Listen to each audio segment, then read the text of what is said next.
Yeah okay. Good morning Mastan Rao గారు.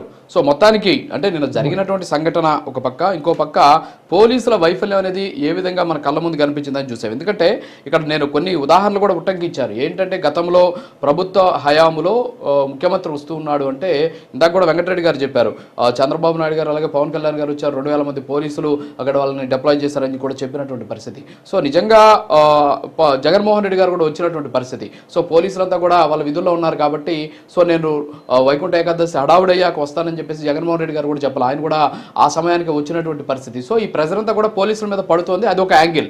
ఇక్కడ ఏంటి అంటే గతంలో మనం చూసాం ఇదే ముఖ్యమంత్రి అంటే జగన్మోహన్ రెడ్డి గారు ముఖ్యమంత్రిగా ఉన్న సందర్భంలో ఇంకెవరైనా వెళ్ళి ఆ ప్రాంతానికి వెళ్ళాలి అంటే ఏ విధమైనటువంటి ఆంక్షలు ఉన్నాయనేది మనం చూసాం.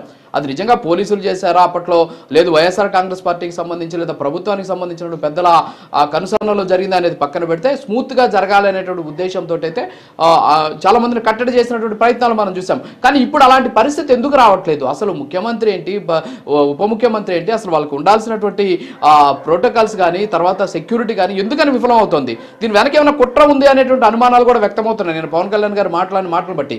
ఏమంటారు మస్తాన్ రావు గారు? ప్యానల్లో ఉన్నందరికీ నమస్తే అండి. అదేవిధంగా మీకు ప్రైమ్ లైన్ వీక్షకులకు కూడా. ఇప్పుడు ఈ భద్రతా అంశాలను మనం చూస్తున్నట్లయితే టోటల్గా ఇప్పుడు తిరుపతిలో జరిగింది పూర్తిగా అధికారులు భద్రతా వైఫల్యం అనేది స్పష్టమవుతుంది. ఎందుకంటే నేను చంద్రబాబు నాయుడు గారు వెళ్ళినప్పుడు ఈఓ అండ్ అదేవిధంగా చైర్మన్ గారి సంబంధించి కొంత వాగ్వివాదం జరిగింది. వాళ్ళ మధ్య ఇద్దరి మధ్య సమన్వయం లేదనేది వెల్లడైన వారు. అదేవిధంగా అదనపు ఈఓ వెంకయ్య చౌదరి ఎవరైతే ఉన్నారో ఆయనకి ఈ ముగ్గురికి కూడా, ఎందుకంటే 15 సార్లు వైకుంఠ ఏకాదశికి సంబంధించి సమావేశాలు జరిగితే ఈఓ చైర్మన్ కలిసి పాల్గొన్నది ఒక్కసారి అని చెప్తాం. సో అంటే అక్కడ పూర్తిగా సమన్వయ లోపం అనేది కొట్టొచ్చినట్టు కనిపిస్తాం. మరోసారి చెప్పాలంటే ఇప్పుడు మీరు చెప్తున్నారు, ఇప్పుడు వెంకటరెడ్డి గారు కూడా చెప్పారు ప్రధానమంత్రి వచ్చినప్పుడు సెక్యూరిటీ మెజర్స్ ఎలా ఉంటాయి, అదేవిధంగా ఇక్కడ ముఖ్యమంత్రి వచ్చినప్పుడు ఉన్నప్పుడు, అదేవిధంగా కుప్పం వెళ్ళినప్పుడు. ఇక్కడే కాదండి, వెంకటరెడ్డి గారు మర్చిపోయారేమో కానీ జనరల్గా నేను ఎవరిని విమర్శించడం కాదు. సెక్యూరిటీ మెజర్స్ ఎలా ఉంటాయంటే జగన్మోహన్ రెడ్డి గారు సెక్రటరియట్కి వెళ్ళాలంటే దాదాపు 600 మంది పోలీసులు తాడేపల్లి నుంచి సెక్రటరియట్లో ఉన్న తుళ్ళూరు మందడం దాకా అందరూ నుంచొని ఉంటారు. ఆయన వెళ్ళటం రావటం అంతా సెక్యూరిటీ అంటే అంతే ఉంటుంది. ఎందుకంటే ఆ ఇంట్లో నుంచి ఎక్కడి నుంచైనా దాడి చేయొచ్చు, లేదంటే ఎటుపక్క నుంచి అయినా రావచ్చు, చెట్టుపై నుంచి అయినా రావచ్చు, అందుకని పరదాలు కూడా కట్టేవాడు. సో అంటే సెక్యూరిటీ అంటే ఒక ప్రధానమంత్రి దేశాన్ని 120 కోట్ల మంది పరిపాలించే ప్రధానమంత్రి వచ్చినప్పుడు కూడా అన్ని వేల మంది అవసరం ఉంది.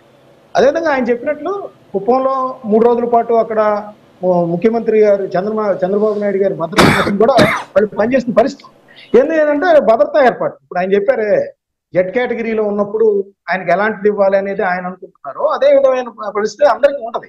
సో టోటల్ గా చూస్తే ఏంటంటే పోలీసుల మీద ఎక్కువగా వాళ్ళు అలసిపోతా ఉన్నారు. వాళ్ళు అంటే ఉన్న మ్యాన్ పవర్ కానీ వాళ్ళకి అందుతున్న వాళ్ళకి ఏదైతే డిమాండ్ ఉంది ఎక్కువగా. ఇప్పుడు ప్రధానమంత్రి కానీ ముఖ్యమంత్రి గారిని వచ్చినప్పుడు అలసిపోయిన పరిస్థితి కూడా ఉంది. అయితే వెంకటరెడ్డి గారు అనే డిమాండ్ కూడా వాస్తవం. ఏంటి, ఇంతమంది వచ్చినప్పుడు దాదాపు 1,20,000 మంది టోకెన్లకి జారీ చేస్తున్నప్పుడు 8 కౌంటర్లు పెట్టినప్పుడు వాళ్ళకు కూడా సరైన విధానంలో క్యూ లైన్లు కానీ ఆహారం కానీ వాటర్ కానీ అందించాల్సిన పరిస్థితి ఉంది.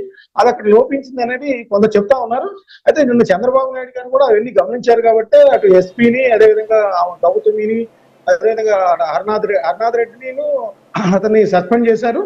అదేవిధంగా మనకి సుబ్బారెడ్డి గారిని వెళ్ళి ట్రాన్స్ఫర్ చేయడానికి 2 అధికారులు ట్రాన్స్ఫర్ చేశారు, 2 అధికారులు సస్పెండ్ చేశారు. అయితే పవన్ కళ్యాణ్ గారు కూడా ఈ రాజకీయాల్లో హుందాతనంగా ఒక రకంగా నేనైతే చెప్తాను గమనించిన దాన్ని బట్టి ఎక్కడా కూడా గతంలో ఇన్సిడెంట్లు జరిగినప్పుడు మేము బాధ్యత తీసుకుంటున్నాము, ప్రజలందరికీ క్షమాపణలు చెప్తున్నాము, వాళ్ళు ఏదైతే తప్పు చేశారో మేమే బాధ్యత వహిస్తున్నాం, మేము ఎస్కేప్ అవ్వట్లేదు అని ఒక రాజకీయ నాయకుడు చెప్పడం. ఎందుకంటే అన్నమయ్య ప్రాజెక్టు కొట్టుకుపోయినప్పుడు జగన్మోహన్ రెడ్డి గారు ఏమి వచ్చి నేనే బాధ్యత వహిస్తున్నాను వాళ్ళందరికీ అని చెప్పలేదు. అలాగే గోదావరి పుష్కరాలు జరిగినప్పుడు చంద్రబాబు నాయుడు గారు కూడా నేనే బాధ్యత వహిస్తున్నానని చెప్పలేదు.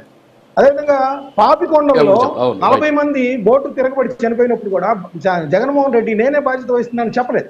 సో టోటల్ గా ఏంటంటే ఆయన అంగీకరించారు ప్రభుత్వ వైఫల్యం ఉంది. ప్రభుత్వ వైఫల్యం మీన్స్ ఆ చైర్మన్ అదేవిధంగా ఈఓకి సంబంధించి అక్కడ ఎస్పీకి సంబంధించి డిఎస్పీకి సంబంధించి ఏదైతే అక్కడ వైఫల్యం జరిగిందో భక్తుల ప్రాణాలు కాపాడటంలో ఏదైతే వైఫల్యం జరిగిందో దాన్ని ఆయన వాస్తవంగా అంగీకరించాడు. ప్రజలందరి ముందు కూడా ఇదిగో మేము ఇట్లా ఇక్కడ ఫెయిల్ అయిన విషయాన్ని కూడా అంగీకరించారు. దాన్ని కూడా ఇన్వైట్ చేద్దాం మనం. ఎందుకంటే వాస్తవాలు ఇప్పుడు జ్యుడిషియరీ ఎంక్వైరీ చేశారు, ఎవరు తప్పు జరిగింది, నిజంగా అక్కడ మహిళ శ్రోతప్పి పడిపోయిన నేపథ్యంలోనే గేటు తీశారా లేదా ఇంకేమైనా కారణాలు ఉన్నాయా? ఇప్పటివరకైతే కలెక్టర్ గారు అందించిన నివేదిక ప్రకారం అయితే ఆ మహిళకు సంబంధించి బయటకు తెచ్చే క్రమంలో గేట్ తీశారు. వాళ్ళకి అవగాహన లోపంలో భక్తులందరూ కూడా టోకెన్లు ఇస్తారనే భ్రమలో లోపలికి వెళ్ళిపోయారు. ఒక్కసారిగా తొక్కిసలాట జరిగింది అనేది ప్రాథమిక నివేదిక చెప్తా ఉంది. నిజానికి అదంతా కూడా మనం చూసాం నిన్న జరిగింది ఏదైతే. అదేవిధంగా ఇంకోటి చెప్తానండి, నిన్న ప్రధానమంత్రి గారు వచ్చినప్పుడు జన సైనికులు కావచ్చు, ఇంకొంతమంది కార్యకర్తలు కావచ్చు, ప్రధానమంత్రి మీదకే కండవాలు విసిరారు. అంటే అదే అక్కడ సెక్యూరిటీ లోపం కనిపిస్తుంది.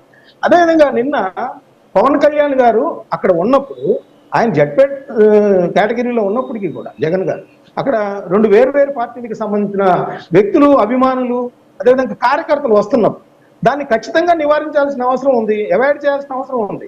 ఈవెన్ వైఎస్ఆర్సీపీ వాళ్ళు కూడా అక్కడ ఆల్రెడీ డిప్యూటీ ముఖ్యమంత్రి ఉన్నారు కాబట్టి కొంతసేపు ఆగమని చెప్పుండొచ్చు. దాన్ని జగన్మోహన్ రెడ్డి గారిని అడ్డుకుంటున్నారనే విధంగా చూడటం కూడా కరెక్ట్ కాదేమో అని నేను అనుకుంటా ఉన్నా. ఎందుకంటే ఆయన ఆపాలనుకుంటే చంద్రబాబు నాయుడు గారు ఆత్మకూరు పర్యటనకి వెళ్తున్నప్పుడు ఇంటికి తాళాలు వేసేసారు వైఎస్ఆర్సీపీ హయాంలో. అదేవిధంగా తాడేపల్లిలో కూడా జగన్ గారికి తాళాలు వేసేయచ్చు. వాళ్ళు అలా చేయలేదు. వాళ్ళు జగన్మోహన్ రెడ్డి గారిని ఇన్వైట్ చేశారు, వాళ్ళని పరామర్శించడానికి అనుమతి ఇచ్చారు, ఎక్కడ అరెస్టులు ఏమి చేయలేదు. ఈవెన్ డిప్యూటీ ముఖ్యమంత్రి ఉన్నప్పుడు కూడా ఆయన అదే బ్యాక్గ్రౌండ్ లో కనిపిస్తా ఉన్నారు. నిజానికి ఆయన బయటికి రావడం అంతా కూడా కనిపిస్తా ఉంది. ఇంకోటి కూడా కార్యకర్తలు ఎవరైనా కూడా అక్కడ ఒక చనిపోయి స్టాంపేడ్ జరిగి ఆ కుటుంబాలందరి బాధలో ఉన్నప్పుడు మనం సీఎంలు కావాలని లేకపోతే వాళ్ళ పల్నాటి పులని లేకపోతే ఇంకేదో పులివెందుల పులని లేకపోతే జనసేనకు సంబంధించిన కార్యకర్తలు కానీ ఆ విధంగా చేయటం నిన్న పవన్ కళ్యాణ్ గారు దాన్ని చాలా తీవ్రంగా వ్యతిరేకించారు. ఇక్కడ ఒక పక్కన చనిపోయి ఉంటే ఇలా ఒక్క నిమిషం మస్తాన్ రావు గారు అది ఒక్కసారి మనం ప్లే చేద్దాం. మస్తాన్ రావు గారు ఒక్క నిమిషం, పీసీఆర్ అది ఒక్కసారి జగన్మోహన్ రెడ్డి గారు వచ్చిన సందర్భంలో వీడియో ఉంది కదా, అది ఒక్కసారి ప్లే చేయండి. అది ఒక్కసారి జగన్మోహన్ రెడ్డి గారు వచ్చిన సందర్భంలో వీడియో ఒకటి ప్లే చేయండి ప్లీజ్.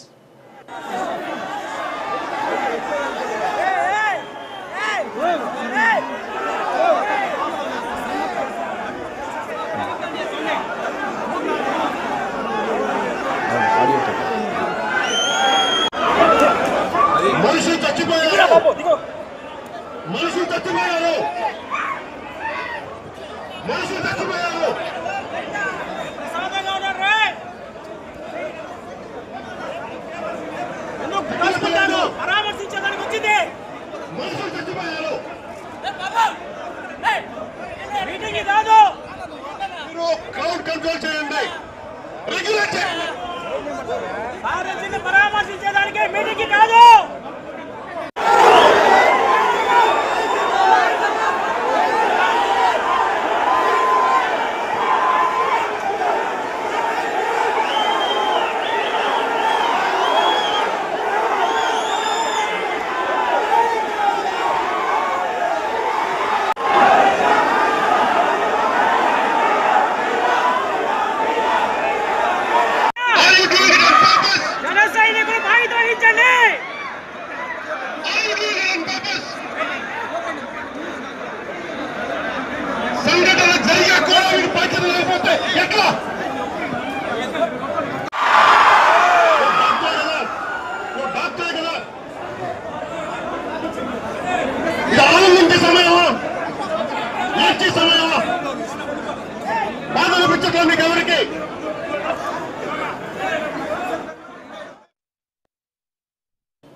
యా ఓకే, ఇందాక మీరు చెప్పింది మస్తాన్ రావు గారు అక్కడ జరిగినటువంటి సంఘటన అది. అంటే మన జగన్మోహన్ రెడ్డి గారు వస్తూ ఉన్నటువంటి సందర్భంలో అక్కడ ఇచ్చినటువంటి స్లోగన్స్ని మనం వినాం. అలాగే పవన్ కళ్యాణ్ గారు వచ్చినటువంటి సందర్భంలో అక్కడ అభిమానులు ఆయన్ని ఓజీ అని అరవడం కావచ్చు, అంతేకాకుండా సీఎం ఆయన అరిసినటువంటి సందర్భంలో ఆయన రియాక్ట్ అయినటువంటి తీరుని ఇప్పుడు మనం చూసాం. సో ఇందాక మీరు అన్నటువంటి వర్డ్స్ అవి 1 minute అది ఆ వీడియో మీద ఒక్కసారి కన్క్లూడ్ చేయండి. అదేనండి నేను చెప్పేది ఏంటంటే అటు జగన్మోహన్ రెడ్డి గారి కార్యకర్తలు కానీ అభిమానులు కానీ వైసీపీకి సంబంధించిన జనసేనకు సంబంధించిన అక్కడ చనిపోయిన పరిస్థితుల్లో ఆ విధమైన స్లోగన్స్ అలాంటి ముందు వాళ్ళకు కూడా ఉండాలి.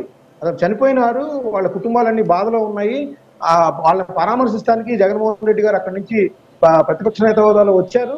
వాళ్ళని ఏ విధంగా వాళ్ళని అండగా ఉండాలి, వాళ్ళకి హక్కును చేర్చుకోవాలనే విధంగా ఉంటే మనం సీఎం కావాలని, లేకపోతే పవన్ కళ్యాణ్ గారికి అభిమానులు ఓజీ అని, లేకపోతే ఇంకేదన్నా సినిమాకి సంబంధించి కానీ ఇట్లాంటి స్లోగన్స్ ఇవ్వడాన్ని సెల్ఫ్ రిస్ట్రిక్షన్, అంటే వాళ్ళు అభిమానులు కానీ కార్యకర్తలు కానీ ఎంత క్రేజ్ ఉన్నప్పటికీ కూడా అక్కడ సందర్భాన్ని బట్టి కూడా ప్రవర్తించాల్సిన అవసరం అనేది మనకు కనిపిస్తుందంట. నేను ఇందాకే చెప్పాను, అక్కడ విశాఖపట్నంలో ప్రధానమంత్రి గారు వస్తే ఎర్రకండవాళ్ళు విసిరేశారు. అది చాలా సెక్యూరిటీ పరంగా చూసినట్లయితే పవన్ కళ్యాణ్ మీద వాళ్ళు క్రేజింగ్ ఉండదు. సో టోటల్ గా చూస్తే ఇక్కడ భద్రతా వైఫల్యాలు కానీ, లేకపోతే అభిమానుల యొక్క అత్యుత్సాహం కానీ ఇట్లాంటి వాటికి దారితీస్తుంది అనేది మనం చెప్పాలి. యా